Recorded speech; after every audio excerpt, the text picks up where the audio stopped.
नमस्कार, मैं जितेंद्र शर्मा।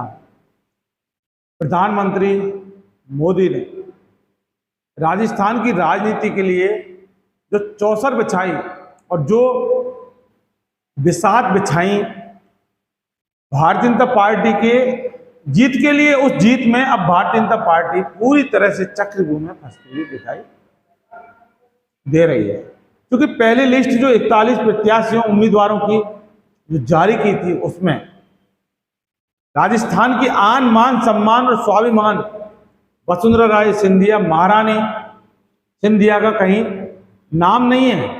उनका पत्ता पूरी तरह से काट दिया और इतना ही नहीं, उनके जितने भी समर्थक हैं उनका भी पूरी तरह से सिस्टम क्रॉस कर दिया। किसने? प्रधानमंत्री मोदी ने।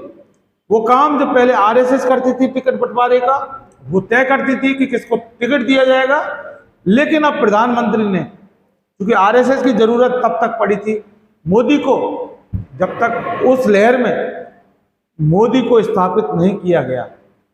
और जब चूंकि मोदी जब स्थापित हो गए, उसके बाद क्या मजाल, कौन आरएसएस, कौन आडवाणी और कौन बीजेपी। क्योंकि बीजेपी का मतलब मोदी और मोदी का मतलब बीजेपी। और चूंकि अब पूरे भारतीय जनता पार्टी यानी बीजेपी के हर एक उम्मीदवार का फैसला अगर कोई करता है तो वो देश का प्रधानमंत्री नरेंद्र मोदी कर रहे हैं। 7 सांसदों को यहां राजस्थान में चुनाव के लिए उतारा, विधायकी के चुनाव, यानी कि सबसे बड़ा एक दुर्भाग्य है कि राजस्थान में विधायक का चुनाव जीतने के लिए किसको उतारा जा रहा है? सांसदों को। और उन सांसदों में उनका जो सबसे प्रिय जो चेहरा, निशानेबाज कर्नल राज्यवर्धन सिंह राठौड़, जिसको आगे अघोषित रूप से मुख्यमंत्री का चेहरा घोषित किया गया है। लेकिन अब एक बार जब राज्यवर्धन सिंह राठौड़ के विरोध की जो तस्वीरें अभी सामने आई थी कि उनका काफिला था, उनका कितना बुरी तरह से विरोध किया गया था, और जब उस विरोध के बाद जब राज्यवर्धन सिंह राठौड़ यानी कि निशानेबाज और जो मोदी के चहेते मंत्री हैं, उनका जब बस नहीं चला, उन्होंने उन विरोधियों का जो विरोधी काले झंडे लहराकर उनका विरोध कर रहे थे, फिर उनकी गाड़ी में एक मिठाई का डब्बा रखा था, मिठाई का डिब्बा उन्होंने अपने समर्थक से मंगाया। उसके बाद वो उन विरोधियों को मिठाई का डिब्बा में से मिठाई जब खिलाने लगे थे, तो आप स्क्रीन पर साफ देख सकते हैं कि उन्होंने मिठाई खाने से मना कर दिया। आप समझ सकते हैं कि देश के केंद्रीय मंत्री रहे यानी कि सूचना प्रसारण मंत्री रहे राज्यवर्धन सिंह राठौड़ जब मिठाई खिलाते हैं, क्योंकि बगावत एक ऐसी चीज होती है, और जब बगावत का जो माहौल होता है उसमें यह नहीं देखा जाता कि कौन कितना बड़ा नेता है, क्योंकि बगावत का मतलब बगावत होता है और वहां कोई पहचान नहीं होती कि सामने वाला मंत्री था या मंत्री है या बाद में मंत्री होगा। क्योंकि बगावत आज है, आज की जा रही है, और बगावत सिर्फ इसलिए की जा रही कि राजस्थान की भारतीय जनता पार्टी में से वसुंधरा राजे सिंधिया का पूरी तरह से पत्ता कट कर दिया और उनके समर्थकों का भी नाम पूरी तरह से काट दिया। पर उन वसुंधरा के समर्थकों ने मिठाई खाने से मना कर दिया। ये तस्वीर जब आप स्क्रीन पर देख रहे हैं, उसके बाद दूसरी तस्वीर अब तिजारा से निकल के सामने आती है बाबा बालक नाथ की, यानी कि दूसरे जो सांसद तिजारा से बाबा बालक नाथ हैं, उनको भी प्रधानमंत्री मोदी ने यानी कि, और उनकी जो टीम यानी कि उनके चाणक्य अमित शाह और राष्ट्रीय अध्यक्ष जेपी नड्डा, यानी ये जो 3 जो तिगड़ी है भारतीय जनता पार्टी की, जो तिगड़ी है ना, ये कहीं ना कहीं होकर जिस तरह से पूरे देश को डुबोने में लगी हुई है, वहीं राजस्थान की भारतीय जनता पार्टी को पूरी तरह से बर्बाद करने में ये लगी हुई है। जिसमें पहला नाम प्रधानमंत्री मोदी, दूसरा राष्ट्रीय अध्यक्ष जेपी नड्डा और तीसरा गृह मंत्री अमित शाह। ये तिगड़ी जिस तरह से भाजपा में पूरी तरह से राजस्थान का हिसाब किताब बिगाड़ने में लगी हुई है, और अब जब जहां राज्यवर्धन सिंह राठौड़ का जो विरोध का मामला अभी ठंडा नहीं हुआ, उसके बाद बाबा बालकनाथ का मामला आज स्क्रीन पर देख सकते हैं किस तरह से जनता ने उनको दौड़ा दौड़ा कर भगाया। और मैं आपको बता दूं कि जब अपने चुनाव के अभियान के लिए जब निकले तो उनके साथ भीड़ नहीं थी, और उसके बाद भीड़ तो नहीं थी, लेकिन जनता ने उनको घेर लिया कि बाबा आप बताएं कि केंद्रीय नेतृत्व में आपकी सरकार ने आखिर देश के लिए काम क्या किया, क्योंकि जब काम पूछते हैं बीजेपी से तो बीजेपी के पास उसका जवाब नहीं होता। मैं आपको बता दूं, बीजेपी से उन्होंने यात्रा जारी की और तिजारा के लिए जब जैसे ही आए तो भीड़ कहीं नहीं आई, यानी उनके समर्थन में भीड़ की बहुत सारी कमी थी।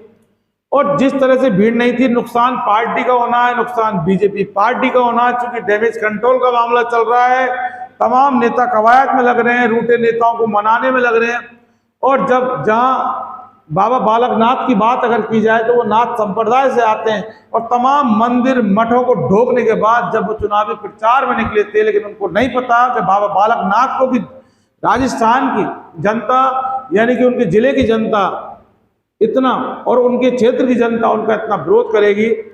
और उसके बाद दो तस्वीरें आपके सामने आप देख सकते हैं, बीजेपी के लिए बहुत बड़ा झटका है। हालांकि बाबा बालकनाथ संत संप्रदाय से आते हैं, और संत संप्रदाय से आने के बाद और तमाम मठ और मंदिरों को ढोक देने के बाद, यानी कि आप सीधा सीधा अंदाज लगा सकते हैं कि मंदिरों और मठों से बड़ी, क्योंकि चुनावों में जनता का माहौल होता है और जनता ने काफी विरोध किया। यानी कि मोदी ने 2 सांसदों को विधायकी का चुनाव लड़ने के लिए राजस्थान में उतारा, यानी कि 7 में से 2 की बात करते हैं। एक जोटबड़ा, जयपुर की जोटबड़ा से कर्नल राज्यवर्धन सिंह राठौड़ का जिस कदर जो विरोध हुआ वो तस्वीर पर आपने देखा। और अब भी बाबा बालकनाथ, जो बालकनाथ बाबा हैं, वो जब अपना प्रचार करने के लिए गए तो उनके साथ समर्थकों की भीड़ तो थी नहीं, और विरोधियों की भीड़ बहुत भारी जब सामने आ गई तो उनको वाकई बैरंग बहुत बुरी तरह से दौड़ लगा के भागना पड़ा। ये वाकई बहुत बड़ा दुर्भाग्य राजस्थान की भारतीय जनता पार्टी का, और दुर्भाग्य करने का अगर कोई ठेकेदार है तो प्रधानमंत्री मोदी, जिन्होंने इस भारतीय जनता पार्टी को इस तरह से गर्त में लाकर रख दिया कि जो वसुंधरा राजे सिंधिया, जो बीजेपी राजस्थान की आन मान शान कही जाने वाली जो एक महारानी, और जिनके पीछे वसुंधरा राजे सिंधिया ने भारतीय जनता पार्टी को राजस्थान में खड़ा किया। अगर आज जिस तरह से राजस्थान में भारतीय जनता पार्टी में वसुंधरा राजे सिंधिया को किस कदर इग्नोर किया, किस कदर दरकिनार किया, और उसके बाद क्या लगता है कि राजस्थान की भारतीय जनता पार्टी इन चुनावों में पार पाएगी, और क्या मोदी की नीति और रीति भारतीय जनता पार्टी, बीजेपी और बीजेपी राजस्थान के प्रति क्या वाकई सक्सेसफुल होने वाली हैं? तो आप ये सारा जो है मामला दिमाग से निकाल दीजिए, क्योंकि नरेंद्र मोदी की नीति और रीति राजस्थान बीजेपी के लिए बहुत बड़ी घातक सिद्ध होंगी।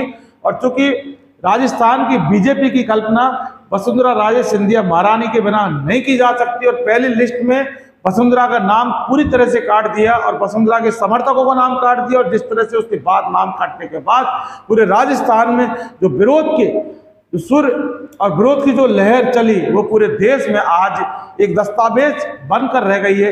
अब जवाब दूसरी सूची का है कि दूसरी सूची आएगी, उसमें किसका नाम होगा ये बात की बात है, लेकिन पहली सूची के बाद जो बगावत का जो माहौल देखने को मिला जयपुर में जोटवाड़ा वसुंधरा राजे के बाद, जिस तरह से बाबा बालकनाथ जो पूरा गेरुआ वस्त्र धारण करके और चुनाव में निकले थे, तो वाकई तिजारा की जनता ने उनको भागने के पर मजबूर कर दिया। लेकिन सवाल यह कि चुनाव से ठीक पहले जहां प्रचार के लिए निकले ये नेता अगर इस तरह से विरोध के बाद भागने को अगर मजबूर होंगे और जनता को दौड़ा दौड़ा कर भगाएगी, तो क्या भारतीय जनता पार्टी राजस्थान में वापस आ सकती है? कभी नहीं आ सकती। और यही रीजन है कि जो हमेशा राजस्थान में जो सत्ता परिवर्तन कर रहा है, यानी कि परिवर्तन का राजस्थान का परिवर्तन रहा है, कांग्रेस के बाद बीजेपी और बीजेपी के बाद कांग्रेस। लेकिन इस बार कांग्रेस के बाद ये हालत के बाद कभी भी ऐसा नहीं होगा कि भारतीय जनता पार्टी की सरकार आएगी। और इन हालातों से एक बार फिर साबित होता है कि कांग्रेस की सरकार रिपीट होगी, और इस बार जो सत्ता का जो परिवर्तन का जो नियम है वो हमेशा हमेशा के लिए खत्म हो जाएगा। बाकी जनता जनार्दन है, चुनाव सर पर है। 25 नवंबर को चुनाव राजस्थान का होगा। बीजेपी की पहली लिस्ट 41 प्रत्याशियों की जारी हो चुकी है, दूसरी का इंतजार है। कांग्रेस की अभी तक एक भी जारी नहीं हुई है। लेकिन इस पूरे चुनावी विश्लेषण से एक बार फिर साबित हो चुका है, इस भाजपा की बगावत का जो फायदा राजस्थान की कांग्रेस पार्टी को मिलने से कोई भी नहीं रोक सकता, नहीं रोक सकता, नहीं रोक सकता। मोदी जी आप भी नहीं रोक सकते, क्योंकि आपने जो चौसर बिछाई है और आपने जो बिसात बिछाई है, उस बिसात में, विद्रोह की आग में आपने अगर जलाया तो राजस्थान की भारतीय जनता पार्टी को जलाया। और उसका सिर्फ एक कारण है कि आप 2024 की लोकसभा चुनाव को किसी भी हद तक जीतकर देश की फिर उस गद्दी पर शासन करना चाहते हैं। लेकिन क्या आप उस गद्दी के कारण हमारे राजस्थान को आग में झोंक दोगे, हमारे राजस्थान को ज्वाला में झोंक दोगे? क्या वसुंधरा राजे सिंधिया जो राजस्थान की महारानी हैं उनको इतना अपमानित करोगे? ये आपसे उम्मीद नहीं थी मोदी जी, और ये हम नहीं करे, ये राजस्थान की वो जनता कह रही है, राजस्थान के वो बीजेपी के समर्थक कह रहे हैं, जो कि महारानी को अपने आप से ज्यादा चाहते हैं और महारानी वसुंधरा राजे सिंधिया के लिए अपनी जान न्यौछावर करने से जरा भी नहीं चूक सकते। लेकिन मोदी जी आपने जिस तरह से महारानी की ये दशा आज पूरे देश के सामने दिखाई है और जिस तरह से वसुंधरा राजे सिंधिया को अपमानित किया है, तो वाकई राजस्थान की भारतीय जनता पार्टी के वो समर्थक आपको कभी भी माफ नहीं कर पाएंगे, जो कि महारानी के लिए अपनी जान कुर्बान करने में तैयार रहते हैं। और अगर यकीन नहीं तो बस चुनाव आने वाले हैं, आप खुद अंजाम इस विद्रोह का देख सकते हैं, जिसकी चिंगारी आपने राजस्थान में भड़काई।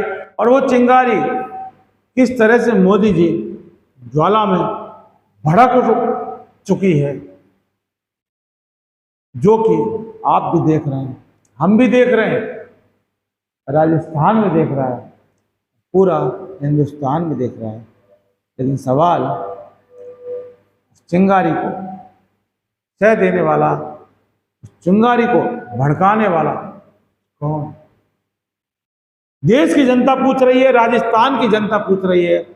मोदी जी आपको जवाब देना है कि राजस्थान में जिस तरह से विद्रोह की जो ये जो भावना जो भड़काई है, और जिस तरह से राजस्थान की भारतीय जनता पार्टी में चिंगारी जो ज्वाला बन के भड़क उठी है, और उससे पूरा राजस्थान का भारतीय जनता पार्टी जल रही है, आखिर उसका जिम्मेदार कौन?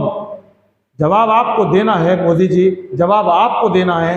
लेकिन आप अगर जवाब नहीं देंगे तो फिर राजस्थान की जनता जवाब जानती है कि उसका जिम्मेदार अगर कोई है तो आपके चाणक्य अमित शाह और आपके राष्ट्रीय अध्यक्ष जेपी नड्डा, यानी कि इन तीनों के अलावा ऐसा कोई भी व्यक्ति नहीं जिन्होंने राजस्थान की राजनीति में इस तरह का तानाशाही का खेल खेला, जिसमें कि राजस्थान की महारानी वसुंधरा राजे सिंधिया को इग्नोर किया, उनको अपमानित किया। पूरा राजस्थान की जनता आपसे उनके अपमान का बदला लेगी। मोदी जी उनके अपमान का बदला लेगी, उनके अपमान का बदला लेगी। आप तैयार रहिए और आपको अपमान का बदला चुकाना होगा, चुकाना होगा, जरूर चुकाना होगा।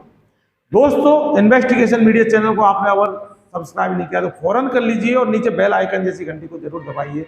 और आपको हमारा वीडियो कैसा लगा ये कमेंट सेक्शन में जाकर जरूर बताइए। और आगे आप हमसे किस मुद्दे को लेकर, किस टॉपिक को लेकर वीडियो बनवाना चाहते हैं, ये तुरंत हमें कमेंट सेक्शन में जाकर जरूर बताइए, जिससे कि हम आपके कहे अनुसार, आपके वायदे के आधार पर उस टॉपिक पर भी जरूर वीडियो बनाएं जिसको कि आपने हमसे उम्मीद की। फिलहाल के लिए बस इजाज़त दीजिए। नमस्कार।